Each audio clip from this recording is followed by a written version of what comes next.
Hello guys, Digital Sticks here, and I haven't talked about any VR tech in a while. And speaking of VR tech, I'm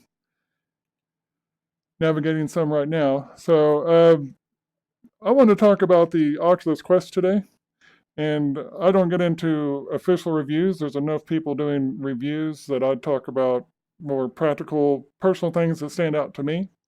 And I'm not using the Quest right now. I'm using the CV1. Hopefully, this turns out. Uh, my VR cover is actually interfering with my nose, so if I sound a little bit nasally, yeah, it's a little bit of an issue at the moment.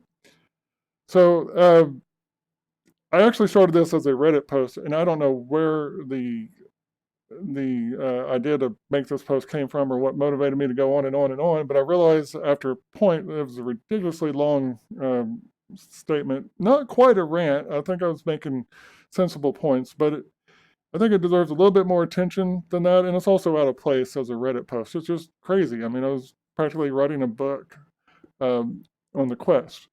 But here are my thoughts on the Quest. So I'm reading this, and if I don't look like I'm talking to the camera, I'm not talking to the camera. I'm reading what I wrote here. But the so I wanted to. The thing is on Reddit, there's a people are really enthusiastic about the Quest, and some of what they like about the Quest is certainly true. It exists, but my experience is not nearly as enthusiastic about it. I'm impressed by the device, but not to that extent. So let me share my thoughts here.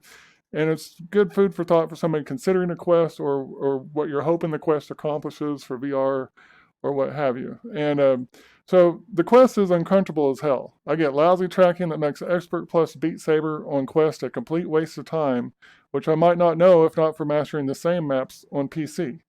My other favorite VR game, VR Chat, is just too limited on the Quest by Quest. The new touch controllers are unbalanced, poor quality gimmicks compared to the original generation touch. It's more than just the ring being moved.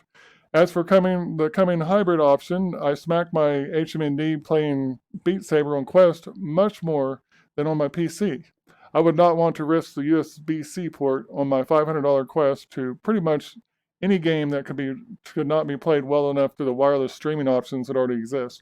And what I mean is, like, you can use virtual desktop to play games. There is some latency that's just involved in that, but like VR Chat, you can play it through Steam VR wirelessly and get a pretty good experience. But playing Beat Saber the same way, not so much.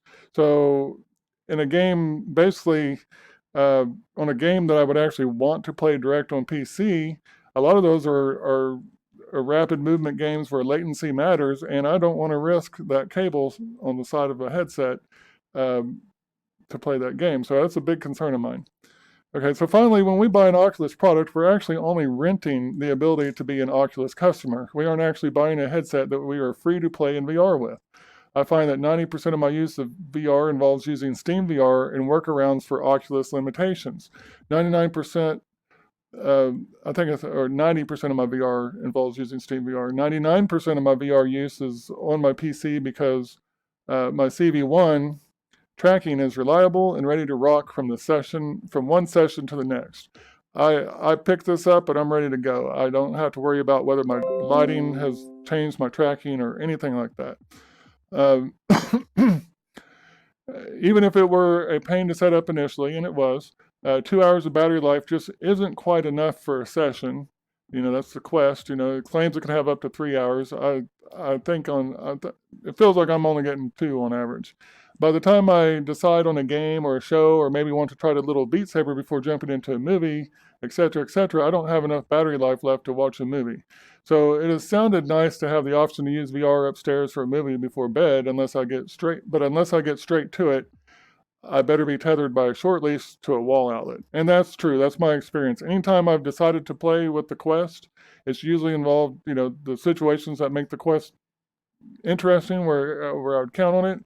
My experience is always hindered by the battery life, and some of that's because I don't use it a lot, so I am kind of checking on new updates, or I'm getting slammed with updates and different stuff. So there's definitely some time that goes towards things that probably wouldn't happen if I used it regularly. But overall, it's just the battery life is not enough to really have a VR session anywhere near what I'm used to having.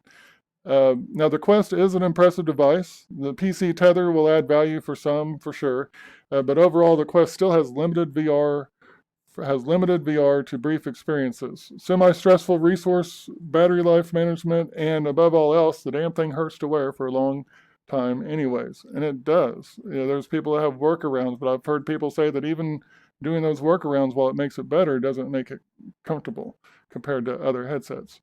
True PC VR has created enthusiasts, and some have been enthusiastic about the portability of the Quest 2.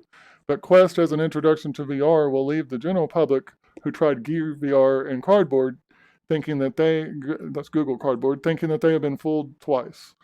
Ultimately, the Quest is a gimmick trying to use mobile hardware to achieve what the average gaming PC cannot even master yet.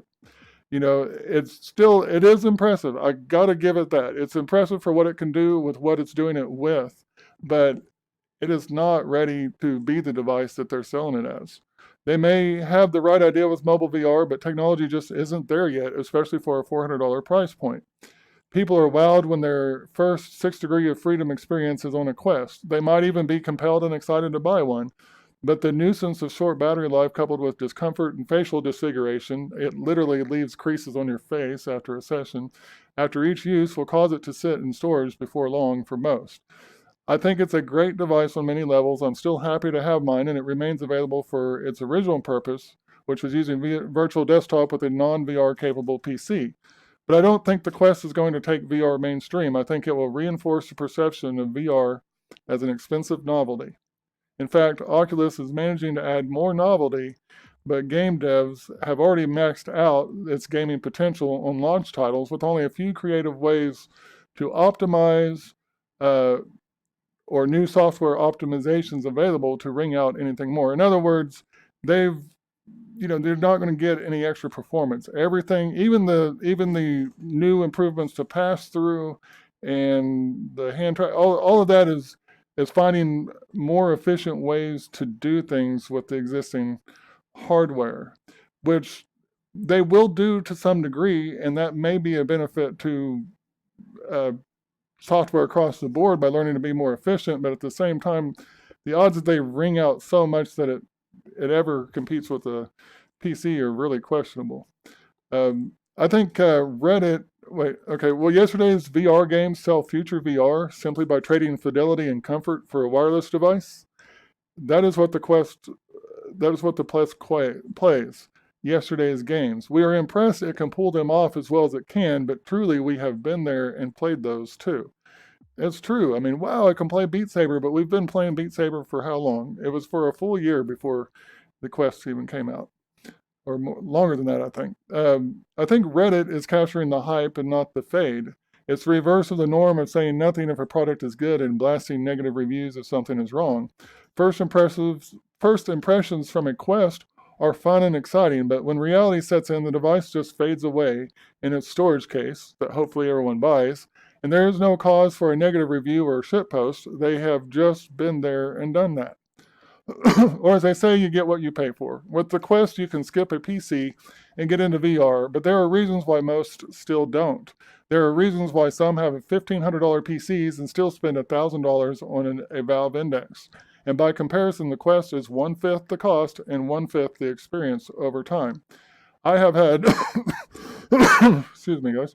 I have had epic all-nighters and VR chat on PC that were just phenomenally fun.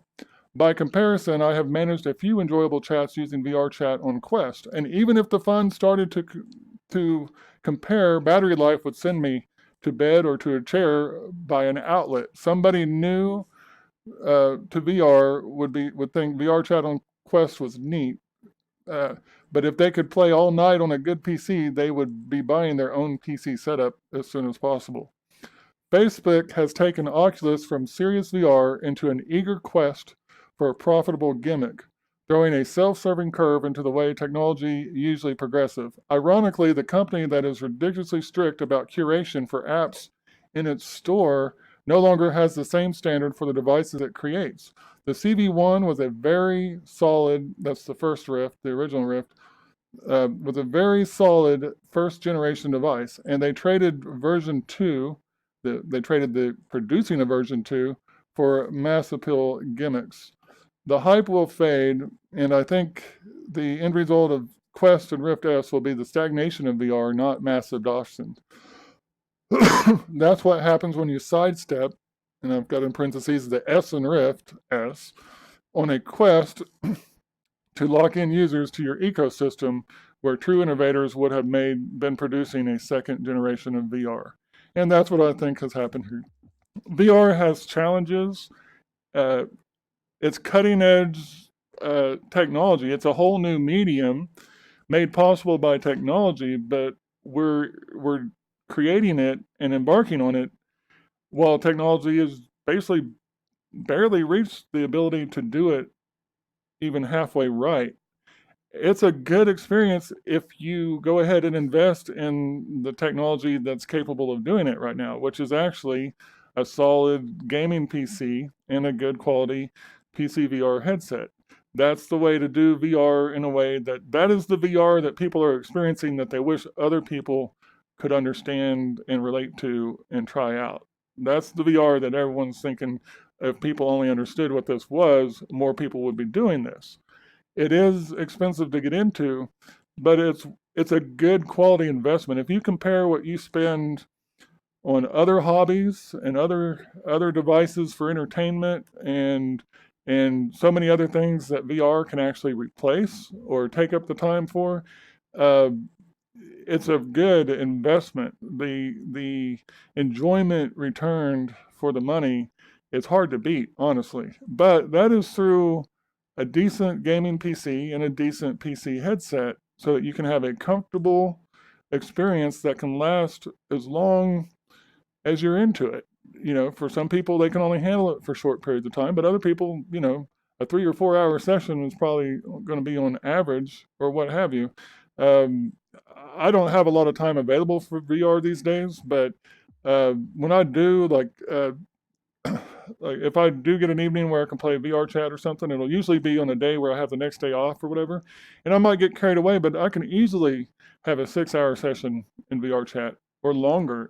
VR chat can be that much fun and it's immersive. It's like you're there. But that experience is made possible by a PC. That doesn't really happen doesn't happen on the same level with the Quest. With the Quest, you can meet somebody, you can have a chat. It's nice. It's still a great option. And I would, for somebody that has no hope of getting a PC anytime soon, there's still value to the Quest. But I just want to put it in perspective. This is not the savior of VR. If anything, it's a sidetrack and it's confusing the landscape of it. And I think it'll delay people getting to know what VR is truly capable of because they're going to be getting uh, basically a backward step from yesterday's technology. Granted, it'll be portable, but portability has its limits, and people are getting around that. They're finding batteries to add and everything else, but kind of like Oculus with their curation. Their whole idea behind their strict curation is they want people to have a turnkey, smooth experience. Well, when you really truthfully look at the way it's going with the Quest, except for the very, very casual users, the people that are serious about it, they're getting serious about their VR and they like it, they're having to mod their Quest with deluxe audio straps that were made for Vive and extra headphones to get the audio that they're used to from a Rift, for example. And then also, they're having to add batteries that help with the comfort by counterbalancing the front heavy weight of the unit. And at the same time, they extend the battery life because otherwise they do not have enough battery to play a worthwhile session, hardly. Basically, if you know exactly what you want to play, you turn your Quest on and you start that game right away. 2 hours in that game is probably going to be pretty decent for most sessions. But what are the odds that when you put on this device and you have this menu with all your different apps and you've got 4 different updates that just occurred and there's a variety of things to do, what are the odds that 2 hours to do that to get a satisfied amount of that full variety are enough? For me, that's not generally the case. It's not usually enough. It's more like my sessions on my Quest are checking out what they've changed and what's new or what have you. But by the time I look around, I can't actually do anything because I don't have enough battery left. And I don't want to be tethered to an outlet. I've got cable suspension for my PC, and I've got a better experience. If I'm going to be tethered, I'm going to be tethered to the computer, getting the full experience, not tethered to a power outlet with a very uncomfortable headset on my head with a limited experience. So anyways, just that's all food for thought. That's my realistic perspective on the Oculus Quest, both in opinion on where it takes VR, but also just on the fact that it's cool, but I'm glad that I have PC VR. I certainly have no regrets about it. I don't know anybody with a PC VR setup that wishes they had not bought their PC because the Quest came out. It's not that good. So just take that with a grain of salt while you're thinking about it. And I'm going to end this video here. Thank you for watching. If you like this, if you found it helpful, please subscribe and follow. I haven't been producing a lot of discussions regarding technology lately. I may have some more stuff coming soon, though. But this is what I try to do. I just try to share some real experiences that can help you get an idea from somebody that's not selling you anything. So that's just personal, real world experience from it. So thank you for watching, and I'm out.